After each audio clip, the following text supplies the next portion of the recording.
hi friends, पोई पतर बरा करने आम प्रथम पतर को भल भाव धोई नवा तापर कुचेकी भलकरी काटी नवा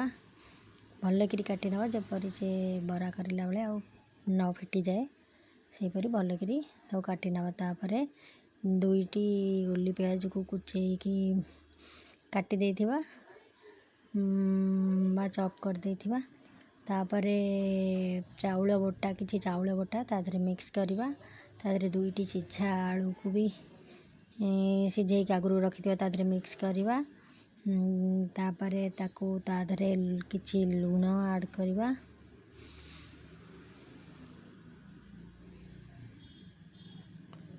तापर तादरे किछि लूण ऐड करवा तापर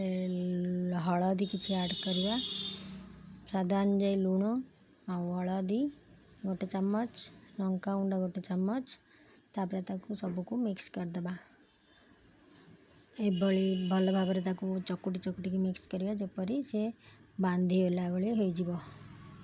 भल भाव मिक्स करदबा जदि ठीक से बांधी न होता है ताले तादरे अल्प टिके बेसन मध्य ऐड कर परिबे नले ठीक मापरे चाउल बटा देइथिले सेटा हो जिवो ताकू आमे ठीक से गोळेई नबा गोळेई नै कि सेटा बांधी होला परी हो जिवो तापर तावा बसई मैं गोटी गोटी करी बरा बड़ी करनवा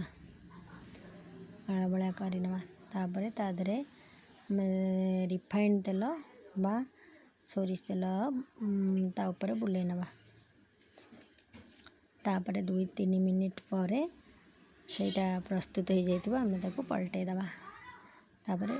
एई भली आपण नेक्स्ट टाइम भी आपण आउ जेतिक गोला थिबो ताको करिनेबे ये गोटे पर गोटे धीरे करी गोटे नेबे तापर आमर पोई पतर बरा रेडी एबे टेस्ट करिवे देखिए केते सुंदर पोई पतर बरा आमर रेडी हो जाइछि देखंतु केते सुंदर देखा भी जाउछि खाइबा को भी बहुत बढ़िया लगे छोट पिला माने भी यदि खाउतबे घरे ताले तादरे